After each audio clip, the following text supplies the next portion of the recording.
नमस्कार मित्रांनो, लग्नानंतर होईलच प्रेम या मालिकेच्या येणाऱ्या काही ट्विस्टमध्ये आता मित्रांनो एक आता जबरदस्त असा भाग तुम्हाला पाहायला मिळणार आहे.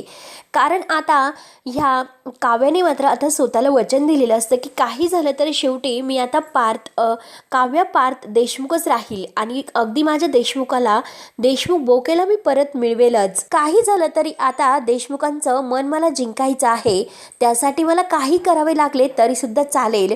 म्हणून आता काव्या ही अगदी तयार झालेली असते. आता पार्थचं प्रेम मिळवण्यासाठी तिला मानिनी आणि जीवा यांची साथ असते.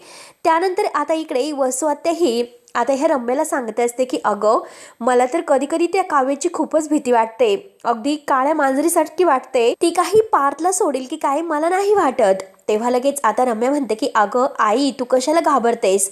ती जरी मांजर असेल तर मी आता वाघीण बनेल आणि पार्थला शेवटी तिच्या अगदी जवळून मी दूरच करेल. काही झालं तरी पार्थ शेवटी माझाच होणार आहे आणि त्यासाठी आत्तापर्यंत जे काही कारस्थान मी करत आले, तर आता मात्र यापुढे त्या काव्याला मी आणखीन आता जरीही घरात आले असली पण पार्थच्या जवळ मी काही जाऊन देणार नाही.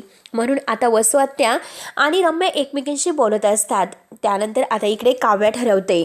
काव्या म्हणते की काही झालं तरी आता माझ्या देशमुख बोक्याने माझ्यासाठी जी काही ही पेस्ट्रीचं पार्सल माझ्यासाठी पाठवलं होतं, मग आता मी सुद्धा तेच करणार. देशमुख बोक्याने मला खुश करण्यासाठी जे जे काही आत्तापर्यंत केलं ते सर्व काही मी आता देशमुख बोक्यासाठी करणार आहे आणि शेवटी माझ्या देशमुखांना मी परत मिळवेलच असं ती ठरवते. म्हणून तिने आता जे पार्सल पाठवलेलं असतं तर आता ती त्या म्हणजे जो कुरिअरवाला आहे तर त्यालाच आता फोन करते आणि आता व्हिडिओ कॉलवर मात्र ती पार्थशी बोलत असते. हे बघा देशमुख, मी तुमच्यासाठी जे काही पार्सल पाठवलेलं आहे तर त्यासाठी नाही म्हणायचं नाही. जेव्हा तुम्ही माझ्यासाठी ते पाठवलं होतं तेव्हासुद्धा मी स्वीकारलं होतं. तुमची पेस्ट्री मी आनंदाने खाल्लीच होती ना, मग आज तुम्हाला ती खावीच लागेल. तेव्हा आता पार्थला हसू येतं. पार्थने मात्र अगदी ती पेस्ट्री स्वीकारली असते. त्यानंतर आता काही झालं तरी आता इकडे रम्याने ठरवलेलं असतं की ह्या काव्याला मात्र आता पारच्या जवळ येऊन द्यायचं नाही. आणि आता तिने कितीही जवळ येण्याचा प्रयत्न केला पण त्या अगोदर आता मी एक काम करते. आता पार्थला मात्र मी काहीतरी गुंगीचं औषध देते आणि माझ्या रूममध्ये त्याला घेऊन येते. आणि आता पार्थला जर गुंगीचं औषध दिलं तर त्याला काही समजणार नाही आणि शेवटी मी त्याच्याबरोबर जे काही करेल आणि पार्थकडून करून घेईल हे मात्र सगळ्यांच्या समोर आता मी आणेल आणि तरच हे काव्याला दाखवून मात्र आता शेवटी काव्य ही पार्थपासून दूर जाऊ शकते. पार्थ आणि माझ्यामध्ये जर संबंध घडले तर मात्र ही काव्य नक्की दूर जायला मदत होईल.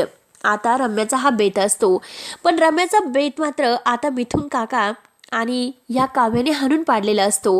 काही झालं तरी आता शेवटी आता ह्या रम्याला जिंकून द्यायचं नाही. त्यानंतर मात्र आता इकडे यांची तयारी सुरूच असते. परंतु आता मिथुन काकाने विक्रमला सांगितलेलं असतं.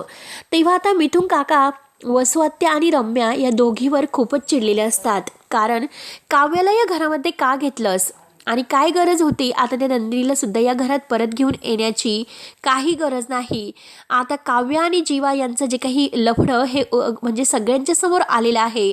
ते सगळं काही होऊन सुद्धा अरे दादा, तू त्यांना घरामध्ये बोलवतोस. तेव्हा आता विक्रम खूपच भडकलेला असतो. विक्रम म्हणतो की हे बघ, एका दृष्टीने ते बरं झालं काव्य आणि जीवा यांचं जे काही प्रेम प्रकरण आहे तर ते सगळ्यांच्या समोर आले. कारण कधी ना कधी हे सर्व होणार होतेच आणि शेवटी ते आज आले, हे खूप छान झालं. आणि हे जे कोणी केलेलं आहे त्याचा शोध मला घ्यावा लागेल आणि यामागे तुमचा तर काही हात नाही ना, असे मात्र विक्रम डायरेक्ट त्यांच्यावर आरोप करून बोलतो. आता रम्या खूप घाबरते आणि वसुआत्या त्याहून घाबरते. विक्रम खूप चिडलेला असतो आणि आता ह्या सगळ्या गोष्टीचा मला अगदी म्हणजे शोध घ्यावाच लागेल काही झाले तरी. मानिनी म्हणते की हो, आपल्याला ह्या गोष्टीचा शोध घ्यावाच लागेल आणि त्यासाठी आपल्याला काव्य आणि जीवाची मदत घ्यावी लागेल. आता ह्या दोघींचा खूपच जळफळाट होत असतो. दोघी खूप घाबरलेले असतात की नक्की आता हे शोधणार आणि ते शोधल्यानंतर मात्र त्यांना जर काही सापडले तर मात्र अवघड होईल. म्हणून ते आता तेथील फार्म हाऊसवर गेल्यानंतर जो काही CCTV फुटेज आहे तर सर्व काही आता मिथुन काकाने अगदी तिथे आणलेलं असतं आणि मिथुन काकाने हे सर्व देऊन आता सगळ्यांच्या समोर हे उघड केलेलं असतं की आता हे फोटो तेथे गेलेच कसे. कारण पिओने दुसरेच फोटो घातले होते पण आता काव्य आणि जीवा यांचे सगळे काही आता असणारे पुरावे नष्ट केलेले असताना सुद्धा हा फोटो कुणाला सापडलाच कसा, याचा मात्र आता मिथुन काकाने विचार करून आता सत्य शोधण्याचा प्रयत्न केलेला असतो. त्यानंतर आता इकडे आता जीवा खूप नाराज असतो. तर मानिनी म्हणते की हे बघ, तू काही टेन्शन घेऊ नकोस, मी आहे ना तुझ्यासोबत, तू नंदिनीला कॉल कर. नंदिनीला कॉल करून आता अगदी मी कॉल करते आणि नंदिनीला कॉल करून सांगते की जीवाची तब्येत अचानक खूप बिघडलेली आहे आणि काही करून नंदिनी इकडे घाईने धावतच येईल. जर तिचं खरं प्रेम तुझ्यावर असेल जीवा, तेव्हा आता जीवा मुद्दाम खोकण्याचं खूप अगदी नाटक करत असतो. आता मानिनी नंदिनीला फोन करते आणि म्हणते की अगं, अचानक जीवाची तब्येत खूप बिघडलेली आहे, नंदिनी तू आत्ता येऊ शकतेस का? तेव्हा आता नंदिनी तर खूप घाबरते. नंदिनी म्हणते की काय झालं जीवांना, आणि मी आजच जीवांशी बोलण्याचं ठरवलं होतं. आता जीवाला आनंदच होतो. त्यानंतर मात्र आता इकडे म्हणजे काव्याने आता हे रम्याचं प्लॅन उधळण्याचं ठरवलेलं असतं. कारण जे गुंगीचं औषध आहे ते पार्थला पाजून पार्थून काय काय करून घेणार आहे हे मात्र तिने आता ओळखलेलं असतं. म्हणून आता मिथुन काका ही रम्याची मदत न करता काव्याची मदत करतात आणि काव्याची मदत घेऊन मात्र आता जे काही ते गुंगीचं औषध आहे आणि जे ते पार्थला देणार असतात, तर ते मात्र आता पार्थला न देता ते मात्र आता रम्यालाच पाजतात आणि रम्याला पाजून मात्र रम्याला इकडेच बेशुद्ध करतात. आणि आता पार्थ हा थोडासा ते औषध पिल्यामुळे आता थोडासा अगदी गुंगीत असतो आणि तेथे काव्य येते. आता काव्याला मात्र पार्थ अगदी जवळ घेतो. पार्थला काही कळत नसतं.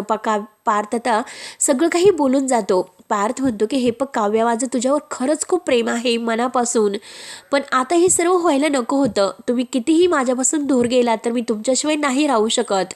पार्थ मात्र आता जे काही नशेमध्ये बडबड करत असतो ते ऐकून काव्याला खूपच आनंद होतो. काव्य म्हणते की खरंच पार्थचं म्हणजे देशमुखांचं माझ्यावर अजून सुद्धा प्रेम आहे. आणि आता मात्र ह्या नशेमध्ये पार्थ आणि काव्य एकमेकांच्या अगदी जवळ येतात आणि जवळ आल्यानंतर मात्र त्यांच्यामध्ये जे काही संबंध आहे तर ते घडलेले असतात. आणि आता याचा परिणाम मात्र पार्थ आणि काव्या यांच्या जीवनावर म्हणजे सुखी संसाराची सुरुवात यातूनच त्यांची होणार असते. कारण आता सगळ्यांना आता ही काव्य आहे तर ती एक गुड न्यूज देणार आहे.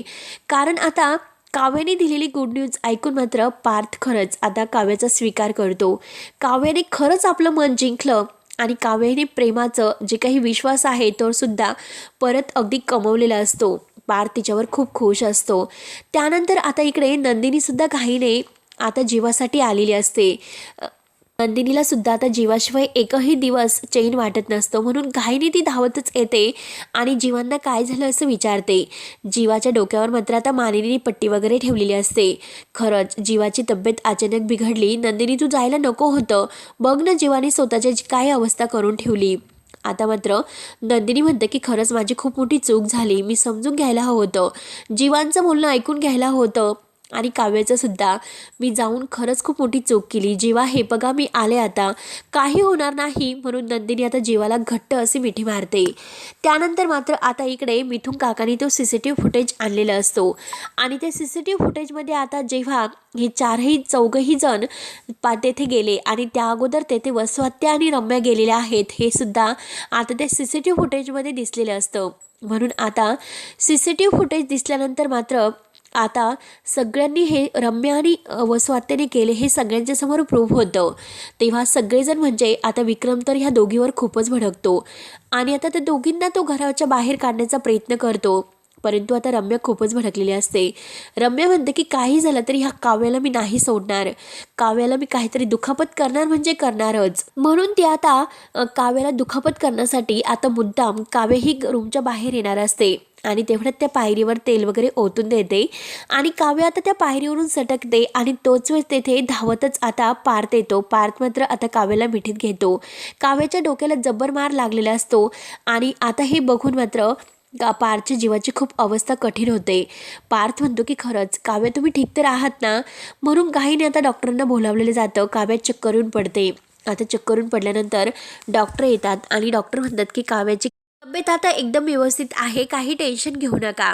कारण मात्र आता काव्य ही प्रेग्नेंट आहे आणि काव्य प्रेग्नेंट आहे हे म्हटल्यानंतर आता पार्थ तर अगदी डोक्याला हात लावतो आणि म्हणतो की खरंच आता मात्र जे काही झालं तर ते आता आपल्यामुळेच झाले की काय. काव्य प्रेग्नेंटच आहे. आता मात्र सगळ्यांना आनंदी हे आनंद होतो. आता मानिनी तर अगदी आनंदाने उड्या मारायला सुरुवात करते.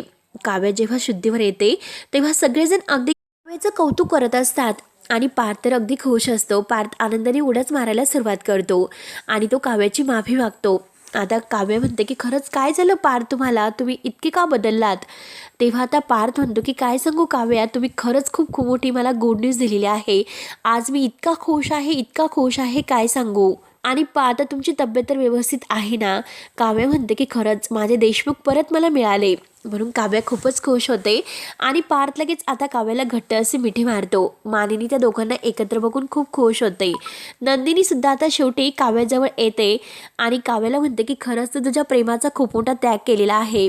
खरंच मला माफ कर, कारण आता मी जे काही केलं तर तुझ्या प्रेमामध्ये सामील झाले. मी असं करायला नको होतं, परंतु जीवावर माझं आता नितांत प्रेम आहे आणि जीवाचं माझ्यावर प्रेम आहे. तुम्ही जे काही अगदी स्वतःचं प्रेम झुकारून मात्र जे काही स्वीकारलं तर त्यात खूप मोठा त्याग आहे. ते समजून घ्यायला खरंच आम्हाला खूप मोठा वेळ लागला. खरंच आम्ही समजून घ्यायला हवं होतं. म्हणून आता सगळेजण शेवटी एकत्र येतात आणि रम्या आणि वसवाते यांचा प्लॅन आहे तो फ्लॉप होतो आणि शेवटी काव्य आणि पार्थ एकत्र तर येतात आणि नंदिनी आणि जीवासुद्धा. आता शेवटी देशमुख कुटुंबात आनंदाचा एक पुन्हा झरा व्हायला सुरुवात होते आणि रम्या आणि वसवात्याचा पुन्हा अगदी जळफाट होतो.